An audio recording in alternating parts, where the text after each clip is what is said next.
Clear my ഡോക്കിനെ എങ്ങനെ connect ചെയ്യാമെന്ന് ചോദിച്ചാൽ ഞങ്ങളുടെ വാട്സപ്പ് നമ്പർ ഉണ്ട്. ഇപ്പോൾ സ്ക്രീനിൽ കാണിച്ചിരിക്കുന്ന ഈ നമ്പറാണ്. ഈ നമ്പറിലേക്ക് നിങ്ങൾ ഒരു ഹായ് അയച്ചാൽ വാട്സപ്പിലൂടെ കോൺടാക്ട് ചെയ്യാൻ വേണ്ടി പ്രത്യേകം ശ്രദ്ധിക്കുക. കാരണം നിങ്ങളുടെ കൃത്യമായ ഹിസ്റ്ററി കിട്ടണമെങ്കിൽ പിന്നീട് വാട്സപ്പ് സംഭാഷണമാണ് ഏറ്റവും നല്ലത്. അപ്പോൾ ഇതിലൂടെ ഞങ്ങളെ എക്സ്പേർട്ട് ടീം നിങ്ങളുമായി സംസാരിക്കും. അവർ നിങ്ങളുടെ ഡോക്യുമെന്റുകൾ പരിശോധിക്കും.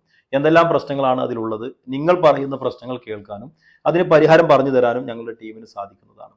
ഇനി അവർക്ക് ഏതെങ്കിലും കാരണം കൊണ്ട് അതല്ലെങ്കിൽ നിങ്ങൾ ഹൈലി കോംപ്ലിക്കേറ്റഡ് ആയ ഒരു ഇഷ്യൂസ് ആണ് പറയുന്നത് എങ്കിൽ ഞങ്ങളുടെ മറ്റൊരു ടീമിനാണ് ഇത് കൈമാറുന്നത്. അവർ കൃത്യമായി പഠിച്ചുകൊണ്ട് തന്നെ ഇതിനുള്ള പരിഹാരം നിങ്ങൾക്ക് പറഞ്ഞു നൽകും. നിയമപ്രകാരം മാത്രമാണ് ക്ലിയർ മൈ ഡോക്ക് പ്രവർത്തിക്കുകയുള്ളൂ. അതായത് നിങ്ങളുടെ ഒപ്പ് അതല്ലെങ്കിൽ അഫിഡവിറ്റ് അങ്ങനെയുള്ള കാര്യങ്ങളൊക്കെ നിങ്ങൾ തന്നെയാണ് ചെയ്യേണ്ടത്. എന്നാൽ അതൊക്കെ പ്രിപ്പയർ ചെയ്ത് പോസ്റ്റ് വഴി നിങ്ങൾക്ക് അയച്ചു നൽകുന്നു. നിങ്ങൾ അതിൽ സൈൻ ചെയ്ത് തിരിച്ച് ഞങ്ങൾ പറയുന്ന അഡ്രസ്സിലേക്കോ അതല്ലെങ്കിൽ ഞങ്ങളുടെ ഓഫീസ് അഡ്രസ്സിലേക്കാണ് നിങ്ങൾ അയച്ചു നൽകേണ്ടത്. ഇതിനൊരു സർവീസ് പീരീഡ് ഉണ്ട്. സർക്കാരുമായി ബന്ധപ്പെട്ട് നിയമവുമായി ബന്ധപ്പെട്ടതാണ് എല്ലാം രേഖകളും കിടക്കുന്നത്. അപ്പോൾ ഈ സർവീസ് പീരീഡിനകം തന്നെ ഈ പ്രശ്നങ്ങൾ പരിഹരിച്ച് നിങ്ങൾക്ക് ലഭിക്കുന്നു എന്നുള്ളതാണ്. റിജക്ഷൻ വരികയാണ് എങ്കിൽ അതിനുള്ള പരിഹാരവും ക്ലിയർ മൈ ഡോക്ക് തന്നെ കണ്ടെത്തും. അപ്പോൾ രണ്ട് രീതിയിലാണ് ഞങ്ങൾ പ്രവർത്തിക്കുന്നത്. ഒന്ന്, എക്സ്പേർട്ട് ടീം നിങ്ങൾക്ക് കൃത്യമായ ഒപ്പീനിയൻ നൽകുന്നു. രണ്ടാമത്തെ പാർട്ട് എന്ന് പറയുന്നത് ഇത് കൃത്യമായി ചെയ്ത് നൽകുന്നു.